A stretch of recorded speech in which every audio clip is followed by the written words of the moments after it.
Marianne, and thank you for inviting me here. It's interesting, I was here last time, wow, 23 years ago or so. I was a PhD student at the time, and it's very nice to see the school continuing. And there's been a lot of some architectural changes, which I can tell you have improved things a lot. And I'm happy to see that with respect to when I was there, I was in my late 20s. Yeah, I guess we were two women, three actually, over about 100 students, and that was a frightening experience, 4 weeks here. So I'm happy to see that things are changing a little bit. So I want to tell you something about myself, first of all. I got my PhD in Rome and then was a postdoc in Bernhard Schutz's group in Potsdam, a scientist at UWM in Milwaukee, and now I lead an independent research group at the MPI for Gravitational Physics in Hanover, and that's my group in a slightly out-of-date picture taken about a year ago. I also want to say that I also have something outside of physics, a family, 2 kids, 3 cats, husband, and other interests other than science, and I think it's important they keep me sane. So, what am I going to talk about today? So this is the first of 2 lectures. The second one is going to be tomorrow. And I thought today I would try to introduce a few important concepts in data analysis, and particularly ones that are very important in gravitational data analysis and particularly relevant to continuous wave searches. Although for the types of things I'm going to introduce today, these are really sort of very basic concepts that apply to all types of searches. So you might well already be familiar with them, but it's my experience that when I get PhD students, that's not the case. So I thought it actually might be a good idea to recap these. And I will try to connect them, though, to how they apply to continuous wave searches. And I'm going to talk more specifically about continuous wave searches tomorrow. So I'll first give you a short intro to continuous gravitational wave. Then I'm going to make sure that we have a common understanding of what's meant by false alarm and false dismissal and why they're important in searches. Receiver operator characteristic curves, the Roc curves, these are very important. So I'd like to spend a little bit of time talking about these. What's the impact of the so-called trials factors in searches? And what are upper limits, which are some types of results, results of the type that unfortunately I'm very familiar with because continuous waves are not yet being detected. So typically at the end of the day, after we do a search, that's the scientific output, it's an upper limit. So what they are and how do you set them, and and how do you go about reading them. And so I'll do this with recent continuous wave strength upper limits for a specific type of search. I would say the simplest form of search, and then tomorrow we'll look at ones that are a bit more complex even to interpret correctly. So I'm sure you know what this is. This is a graph that shows, as a function of frequency, basically the noise content of the data coming out of ground-based detectors. These are LIGO, Livingston, and Hanford, and Virgo during the first science run. And this is a picture that I took from a famous paper, GW 170814, which was a first 3-detector observation of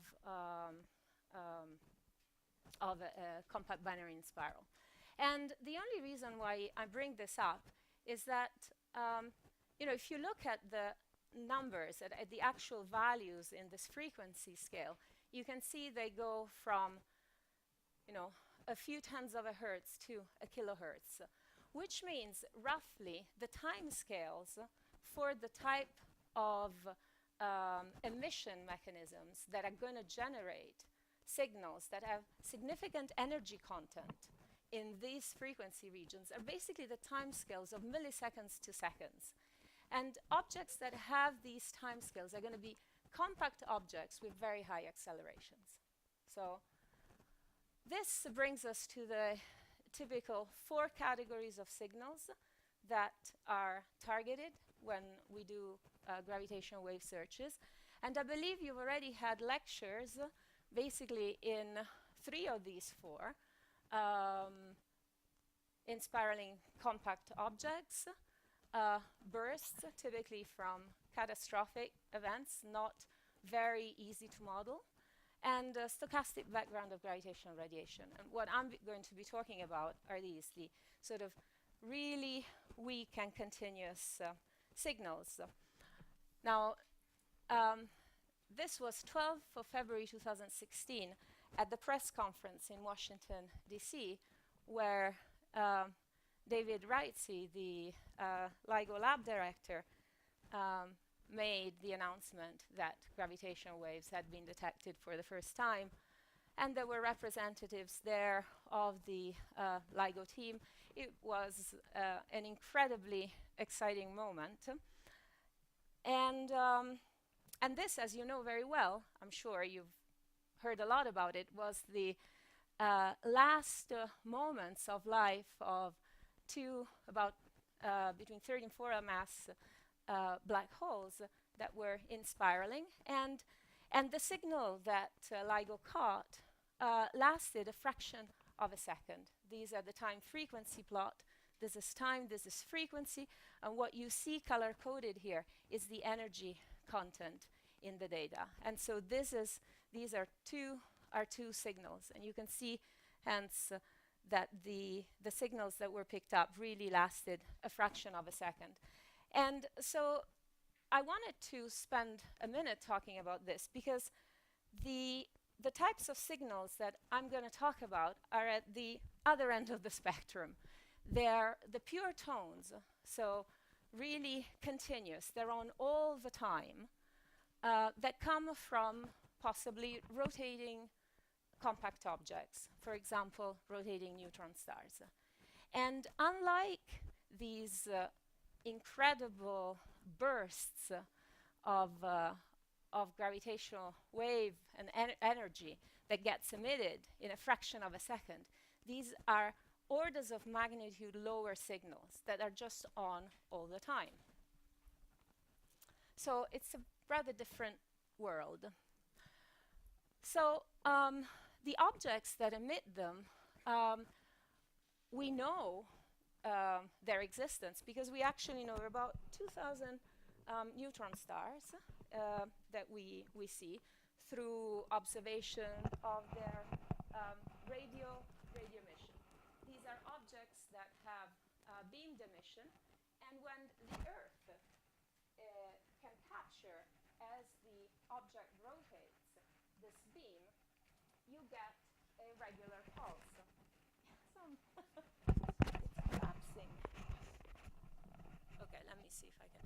Are we sure that it shouldn't be like this? So that I can actually sit on my ears. No, I can see why it's not. Okay, yeah, okay, let's see if we can. But you can hear me, right? Okay.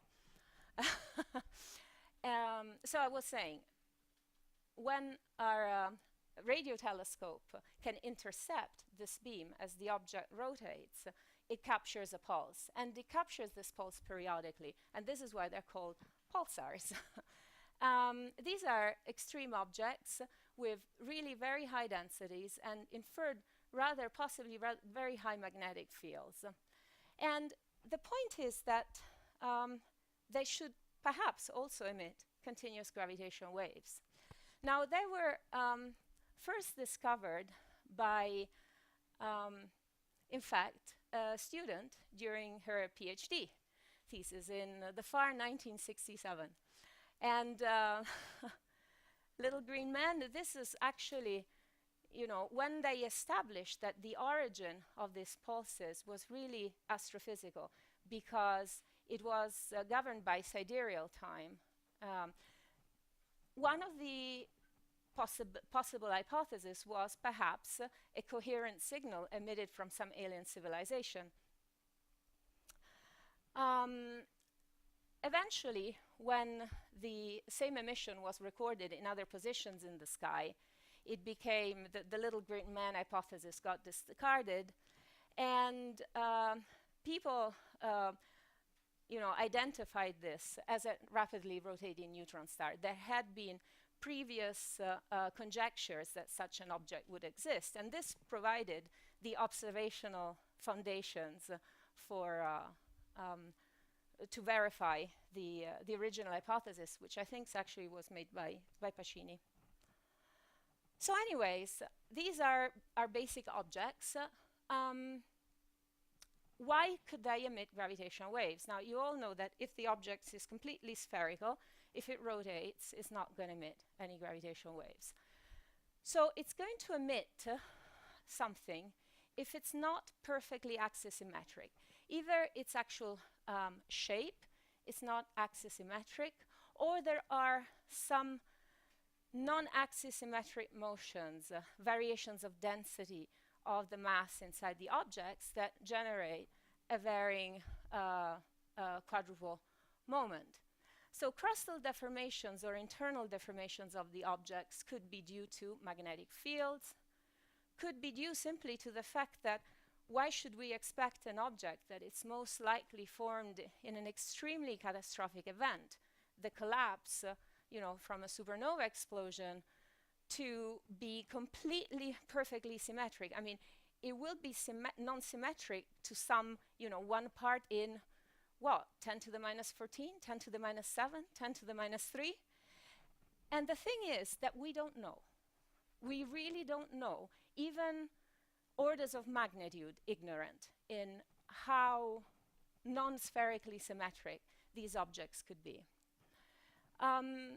There's lines of investigations where people who are experts in matter at high densities and these equations of state for this type of very special matter, could say, well, if the star was made of this type of matter, then it could sustain asymmetries, ellipticities they're called, which are as I has. But this in itself is not a guarantee that out there, close enough, there will be something with the maximum possible theoretical deformation, making a gravitational wave we could detect. So predictions of the gravitational amplitude span orders of magnitude, and by no means is this a type of signal that we're sure to be able to see with even the current generation of gravitational wave detectors operating at their design sensitivity. It pains me to say.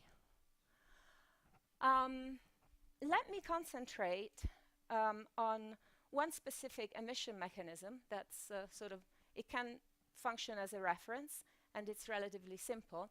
And this is the model where the emission is due to, a little bump, a bumpy neutron star. And let this bump be on the equator. And if the star is rotating at a certain frequency, the gravitational wave would be emitted at twice its rotational frequency. And the ellipticity is defined in this way by the relative difference between the moment of inertias in the equatorial plane to the moment of inertia in the rotation direction. So this is something basically that tells you how deformed the star is. Okay? And the gravitational wave intrinsic amplitude that you receive when you're sitting at a distant d from that source, okay, and you're perfectly oriented, okay, which means just by miracle the polarization is such that your detector is aligned with it so that you get the full strain that this gravitational wave is carrying, you will be able to see an amplitude which is obviously inversely proportional to the distance, and goes linearly with the deformation and scales with the square of the gravitational wave frequency. So this thing here is very important. You can see it's really what is going to drive how high is the thing that we want to detect. So every data run that we have, we look for a continuous wave signal. And what is it defined by? I said that it's a nearly monochromatic signal. So it's defined by a frequency. But I said nearly monochromatic. And in fact, we assume that it will have a first-order derivative, sometimes second-order derivative. Typically, this is negative because the loss, at least due to gravitational wave emission, the loss of kinetic energy due to the loss of energy due to gravitational emission will tend to slow down the rotation period of the object. And then the object will have a certain position in the sky, will have a certain inclination with respect to our line of sight, polarization, a phase, and of course an amplitude. Okay? And looking for a signal like this means basically feeding our data through a machinery that has certain knobs that we can set to be aimed at a specific signal at a certain frequency, value of the frequency derivative, position in the sky. And what we get back is a result. Okay? A result is a number. It's a detection statistic that somehow is a score that tells us how likely is it that in our data there is a signal with those parameters that we have searched for. Okay? And since the data mostly contain detector noise, it's not like it's zero until magically comes a signal. Okay, the detection statistic that we get, the detection statistic value, is a realization of a random variable.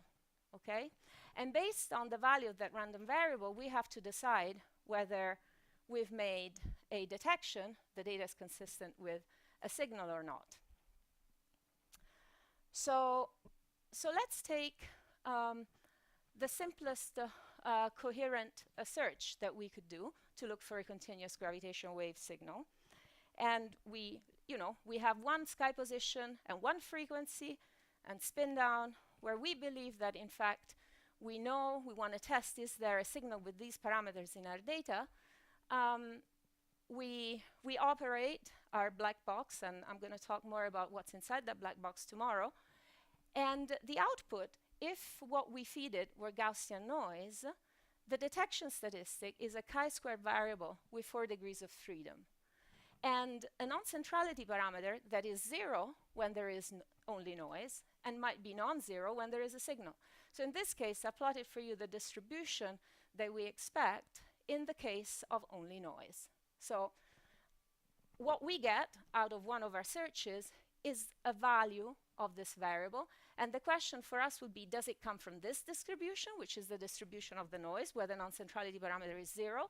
Or does it come from a distribution of a chi-squared distribution, where the non-centrality parameter is non-zero? So let's assume, for example, our search result is 8. Now, a chi-squared distribution with 4 degrees of freedom has a modal value and an expected value, which is 4. And if we measured 8, okay, this is somewhat far from the expected mean, but still, what's the chance, what's the probability that we would have gotten just by chance on noise alone a value of 8 or greater? Well, it's 9%. This is the false alarm probability associated with our measurements. So in the noise hypothesis, if we measure 8, that's the probability that we would get this just by chance on noise only, right? So this is an important quantity. It's the false alarm probability. And typically, if we want to make an extraordinary claim, like we've detected a new kind of signal, we need to have an observation that is very unlikely to have occurred by chance. And very unlikely means a lot less than a 10% chance probability. So typically, we like to put detection thresholds way further from what we expect by chance. For example, a detection threshold that would give a false alarm probability of times 10 to the minus 6 would be if we put the detection threshold at 30, okay? So typically, the false alarm threshold, the detection threshold, we set, it's something we decide depending on, you know, how sure do we want to be that this is not a chance occurrence. Now let's look at the distribution with a signal present. Now you see the expected value is not 4 anymore.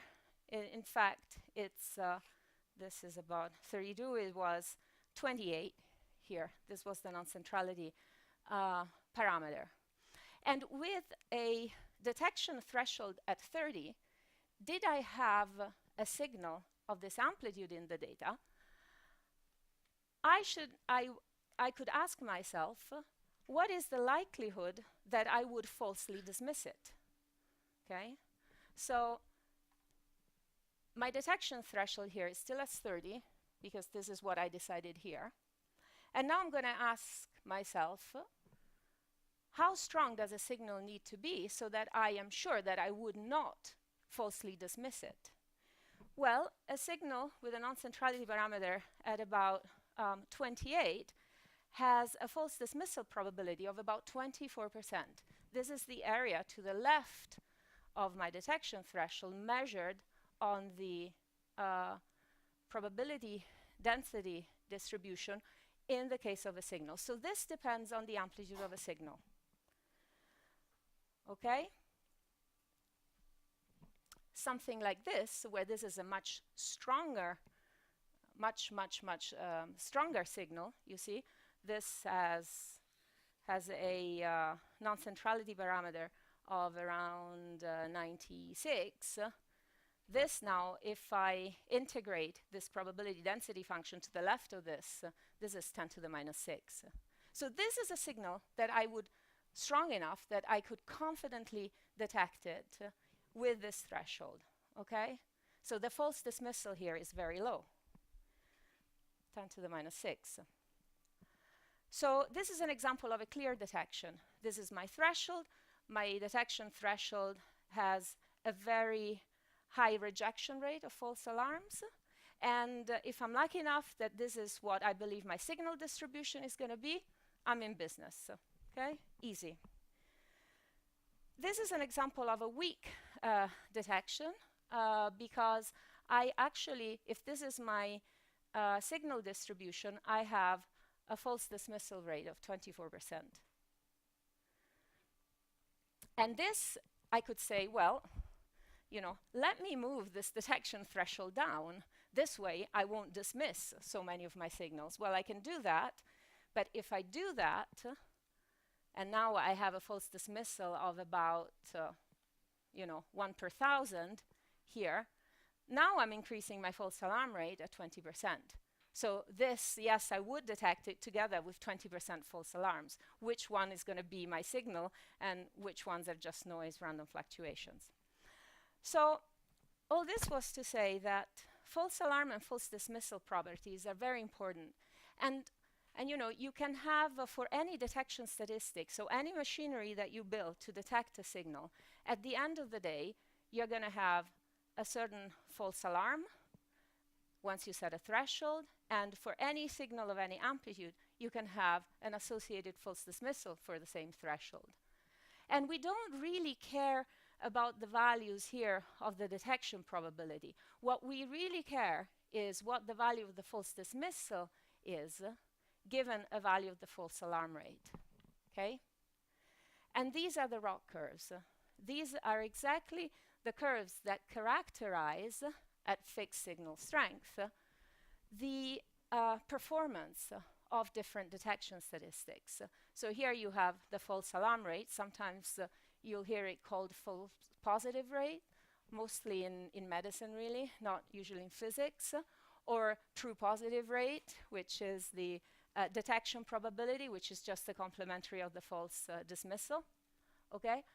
And you can test the different detection statistics for a given signal strength and decide to use the one that's better. So tell me here, which is better between the red and the blue curve? Oh my God, we didn't know she was actually going to ask something. Went to sleep. So you fix the false alarm. Are you going to be happier with a lower or with a higher detection efficiency? Higher, right. So it's the red. Okay? Good. Actually, sort of hints here. A fixed false alarm, you can also have detection efficiency plotted versus signal strength. And this is actually something that's taken from a gravitational wave methods paper, where we compared exactly the detection efficiency of different detection statistics. And this was at a fixed false alarm, which was the one we thought was going to be relevant for the types of searches that we wanted to run. And based on plots like this, we decided that the detection statistic that we were going to adopt was actually this one. Okay? Because this was performing better on a broad range of signal strength. But the basic ingredients, the false alarm and the false dismissal, which are so intuitive and basic quantities, are all that goes into it. But you'll be surprised once you get down to doing the data analysis, what people come up with to compare the performance of different detection statistics. But this is the standard. Okay, let me change gears a little bit and talk about the trials factor. Okay? So, as I said, a waveform, a typical waveform, is defined by a whole bunch of parameters, define exactly what shape that waveform is going to have. And in many instances, actually, we don't know what's out there. And so we have to look for a whole bunch of waveforms. And these are what typically are known as template banks. Okay? There's also other ways to look over large parameter spaces. But for now, for simplicity, let me just consider template banks. So when we look over many different possible waveforms, for each one of them, we get a value of the detection statistic. And if we're lucky, at least for continuous waves, we will have one signal. Okay, we haven't detected any, so it's reasonable to imagine that our first time we'll get one. So means our data is really not dominated by signals. Okay. So the bulk of the results are due to noise. And so we get results that look like this. And suppose that this distribution is, is broadly consistent with the noise distribution. And you perhaps have the highest value of the detection statistic over this template bank, this one here. Yeah, the axes are, don't worry, imagine they are, so here is the value of the detection statistic, okay, for a putative search that I'm pretending to do, okay? And these are two signal parameter dimensions. So these are, I'm imagining the wave shape defined by two variables, one plotted on this axis, one plotted on that axis. This is the ensemble of the wave shapes that I've searched, and this is the value of the detection statistic that I've gotten for each of them. Okay? And the color just codes, again, the height. Okay? Just to make it a little bit more readable. So the question is, you look at the loudest. That's your best hope of, if that's the waveform that matches more your signal versus the noise. And if you look at the value that you get, that loudest is going to increase depending on how many templates, how many waveforms you've searched. So if you search 200 templates, you might get values around 2. If you search around 2,000, you might get up to 3.5. If you search 100,000, you can get to values which are as high as, I don't know, 5, right? So what this means is that when you look at, your loudest, which is your most likely candidate to be the signal, just noise alone is more likely to produce a high value of that detection statistic because of the number of trials that you've performed. Yeah?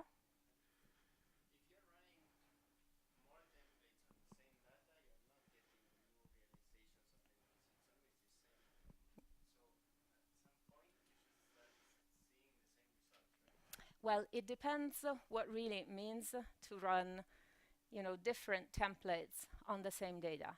For example, in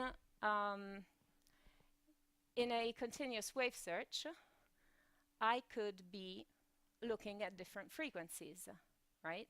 So the way that I look for, the way I combine the data when I look for a signal at, let's say, 100 hertz,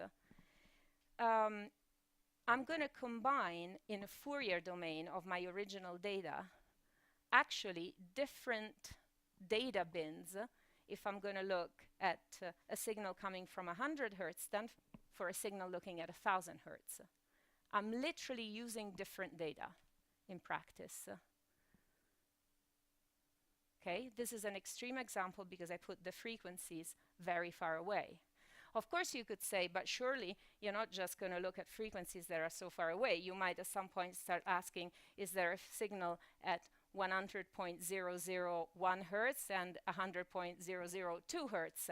How different are the frequency bins that you are going to, to combine from the original data that way? Am I not right that I'm going to mostly combine the same data points, and hence these values of the detection statistic are not really independent, right? Which I think was the gist of your question. And in that case, that's actually indeed the case. They're not completely independent. So here I simplified here, just saying, let's assume that all these different searches that I do are not completely independent, are completely independent. In fact, they are not. And so it's not as straightforward to actually compute the trials factor because, bottom line, these wave shapes look rather similar. And so if you had a signal and you could detect it with this wave shape, if you take the template that's just next to it, in some space next to it, you will see that, okay, perhaps you won't get just as high a value of the detection statistic, but you're surely not going to get a value of the detection statistic that it's like as if you only had noise. In other words, there is overlap between neighboring wave shapes. So yes, but here, for the sake of explaining the trials factor, I neglected this. So anyways, the message here was that as the number of search templates increases, the expected value of the maximum detection statistic also increases. And so if we want the same significance for a detection, in other words, we want the chance probability of our result to be equally low independently on the number of templates. As the number of templates increases, we are going to have a signal which is higher and higher. Okay? So here, the bottom line is that our ignorance on the wave shape parameters decreases the sensitivity of the search that we perform. And we will see tomorrow that, particularly for continuous gravitational wave searches that are plagued, at least some of them, by a stratospherically high number of templates, this is quite a significant effect. Okay, so we do different types of searches. We're talking about continuous waves from rotating objects. And so, since we talked about templates and how, our search sensitivity actually depends on how many templates we need to search over, I've decided to order them in categories of increasing ignorance on the signal parameters. For example, if we target a known pulsar for which we have the ephemeris, so we know the frequency evolution, we know the position in the sky very accurately. This is a so-called targeted search where we basically target one template. These are nice searches because they're fast and because we don't lose any sensitivity because of the trials factor. Then we have directed searches. These are searches where, we know this object in the sky is a supernova remnant. So odds are that at the center of this supernova remnant there is a compact object, perhaps a pulsar. And perhaps that's an object that could be emitting gravitational waves. And it's interesting because sometimes we know the age and we know that this object is young. And we know that young objects could be the ones that perhaps are radiating more. Okay? So we'd like to do a search for a signal from the position of the compact objects, but often we don't have any pulsation information. And so we don't know what frequency, what spin down to search over. And so even though we know the position, which is a huge help because we know where it is, we might need to search, a kilohertz. And that's with a frequency resolution of, microhertz. 1,000 hertz is a lot of points, times the number of possible spin downs. So here the trials factor starts taking a toll. These are the directed searches. And at the deep end are the all sky searches, where we actually say, well, we only know of actually just a small fraction of the compact object population. And so there might be just nearby a pulsar that is bumpy enough and close enough and rotating at the right frequency that we might be able to detect it. And these are all sky searches where on top of having to search a broad frequency band and spin down, we also now have to search the all sky.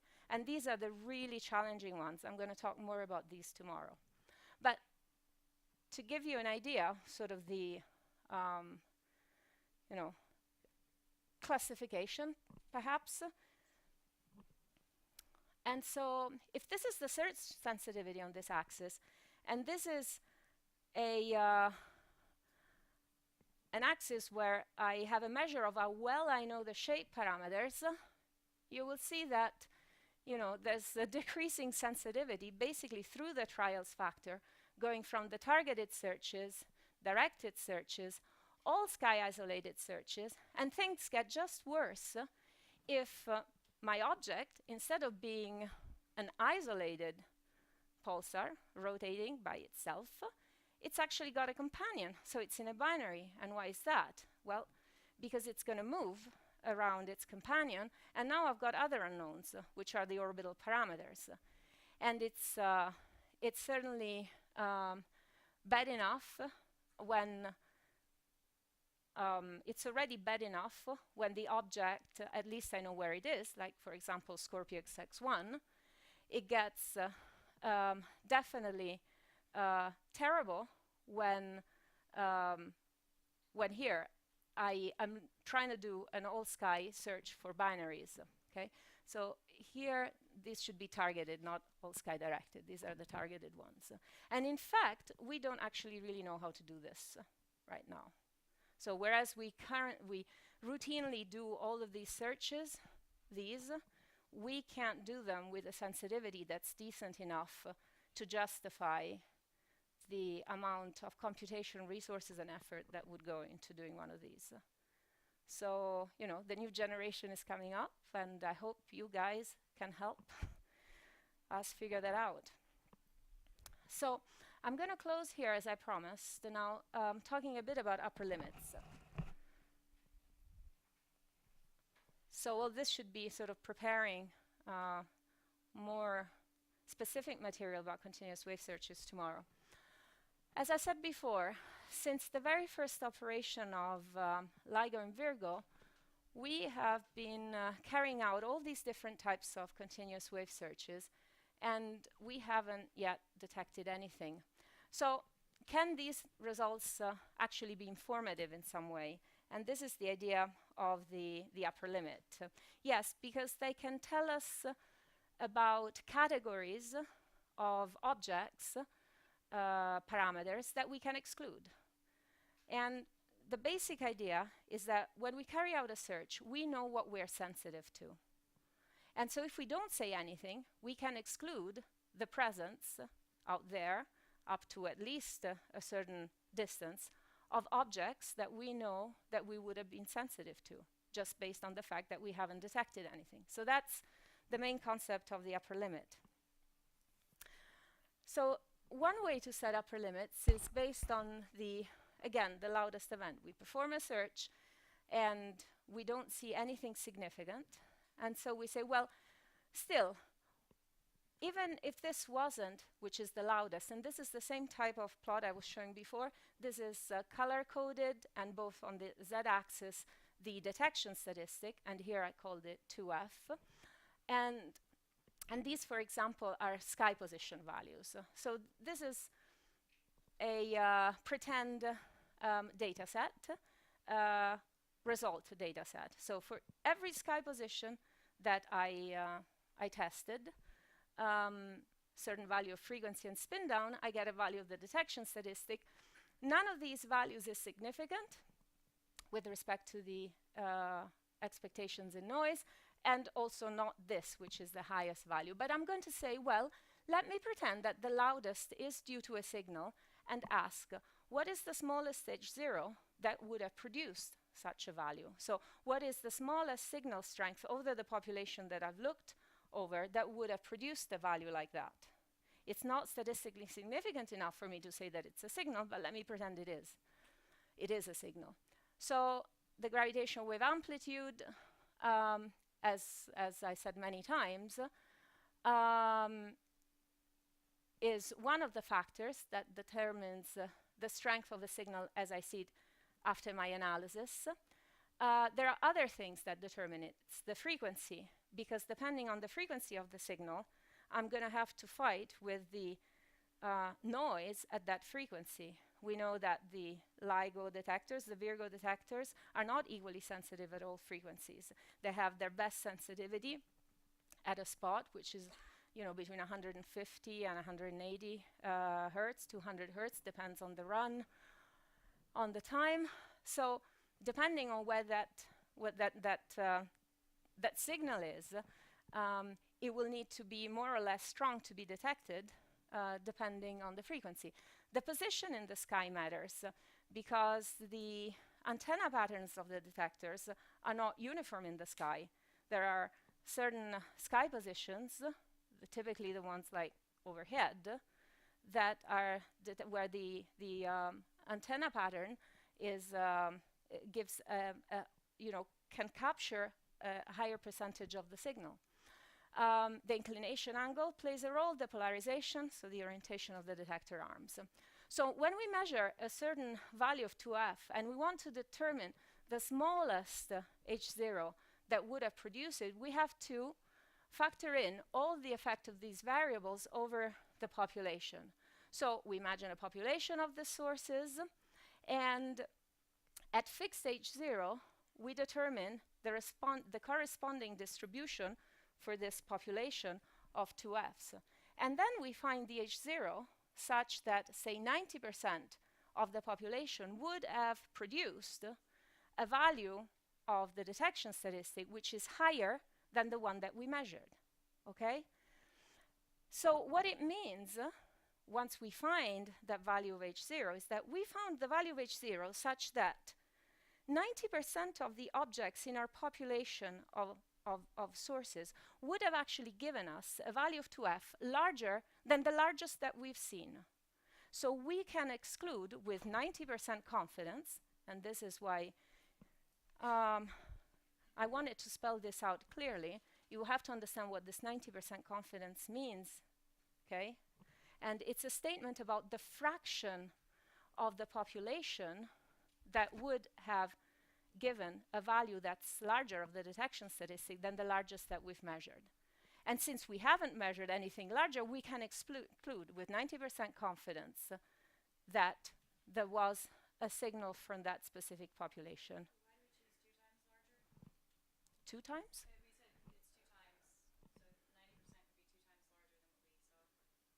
No, sorry, I must have. No, I didn't say that. Yeah, okay.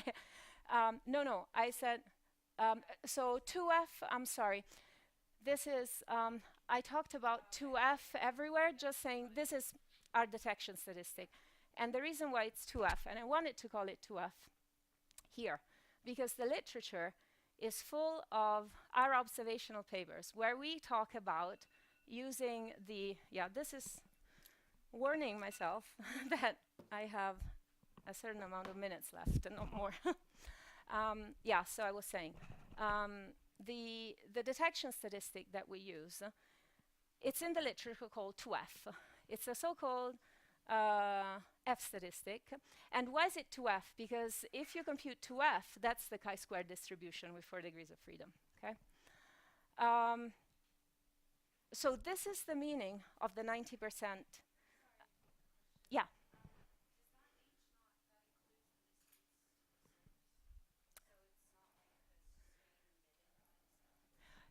Well, this is the H0. So we just know what we receive here. And we here see a certain H0. Then we can translate it in terms of the ellipticity of the object at a certain frequency if we assume a certain distance. Okay, but at this point, it's just we assume that here we get an H0, whether it comes from a a stronger source, a higher ellipticity source, that it's closer or more distance, or a closer one which is higher.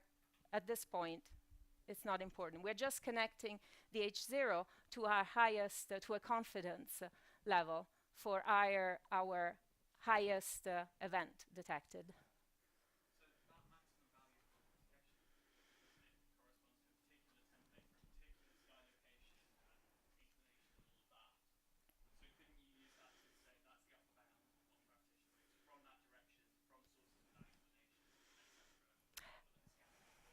Sure. And then we could set different upper limits depending on the sky position. Yes, we could do that. That's actually quite computationally intensive, because the problem is that it's not so trivial to derive this distribution of expected detection statistic values over the population. You can't do it analytically so well. So actually you have to do it with Monte Carlo studies. And so we rather be conservative and say we take this as a proxy for everything. And yes, our upper limits could have been better and be sky position specific, but that's typically not what's done for this reason.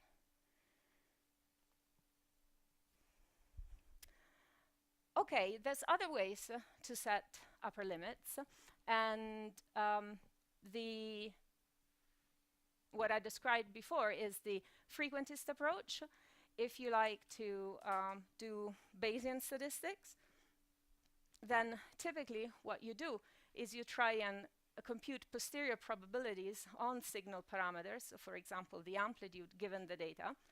That's proportional to the prior that you have on your signal parameters times this is where the data comes in, the probability of the data having assumed some signal parameters. And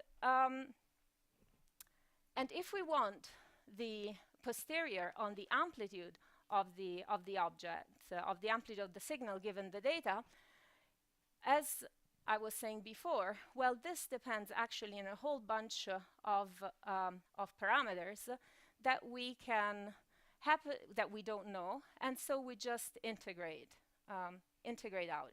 over, and so we get the posterior independently of these unknown parameters. And this is actually what is done in the targeted searches, the ones where we actually target position of known objects. This is why here you don't see the sky position, because this is actually known in that case, so you don't, it's not one of the search variables. And this is interesting to me because this is one of the very first papers published by LIGO in 2001, where we targeted the fastest rotating pulsar at the time, which was J1939 plus 2134. And we decided to do that in order to also include the geo detector in the analysis that was more sensitive at higher frequencies. And this shows the results of the analysis, which when you integrate basically this posterior probability to 90%, you get a value here of H0, which is your 90% upper limit, now completely derived based on the posterior. And this is what, to give you an idea, a simulated injection would have produced as a posterior if the signal had an H0 amplitude of about 2 times 10 to the minus 21. And the reason why I'm showing you this is that these are the latest results from targeted searches done on O1 data. And it's a busy plot, so bear with me for a moment. What this shows is the gravitational wave frequency of the objects here on the x-axis, and on the y-axis here is the upper limit H0.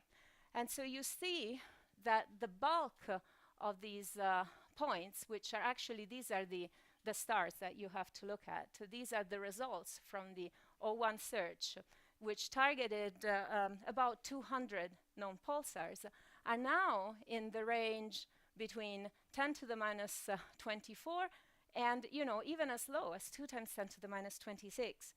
Okay, we started in O1 with upper limit values of 2 times 10 to the minus 21. So I mean, these have improved, amazingly, I would say, in the years. Anyways, let's look at this, because these are actual, upper limit results. So from the, let me say, simplest types of searches, which are the ones where it's obvious to start from, the known pulsars that are actually rotating fast enough that they could be emitting in the high sensitivity band of LIGO and of Virgo. And so there's about 200. Don't worry about this line. This is just an estimate that is made a priori before starting an analysis about where we expect our upper limits to lie. And these are instead and also don't worry about these dots here. These are the results from the previous run. So it's just to say how much we've improved. What I really would like you to concentrate on are the position of these stars, and what these objects here are, these little triangles. These little triangles are important because when you have a known pulsar, you know exactly how fast it is spinning down, okay? Because you measure the spin period. And so you can say, well, let's imagine that all the kinetic energy that the object is losing, because it's slowing down, so it is losing it, is due to gravitational wave emission.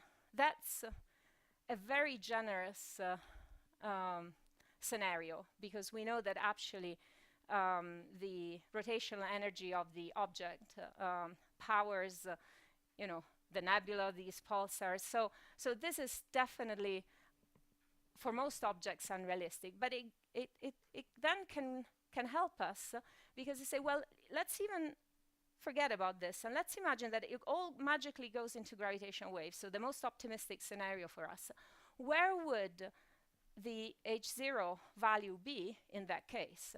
And this is then an estimate of the maximum H0 we can reasonably expect from these objects, okay?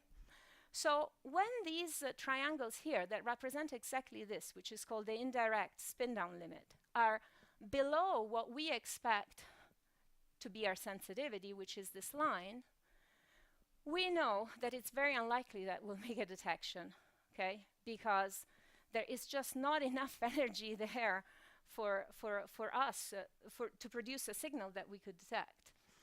And so for each of these stars, actually, there is a little triangle.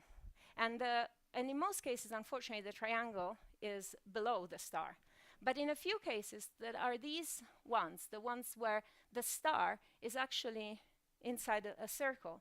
These are the few objects, and now they're less than 2 handfuls, but more than 1. This is the place where actually the triangle is on top of our measurement. It means that we are constraining the gravitational wave amplitude more than we could by the simple indirect spin-down limit. And there are some objects here, this object like the crab, for which this now starts to become interesting. Okay, we can in fact constrain to much less than 1% the fraction of spin-down energy that goes into gravitational wave. And this is actually a rather interesting result, because you can't do that by any other mean. But unfortunately, for the rest of the population, by and large, our upper limits are in fact not very informative. We don't expect to see a gravitational wave signal from known objects. So I think I'm going to stop here for today. I've used an hour of my time, and we'll start again tomorrow from here. Are there questions? Yes. It's coming.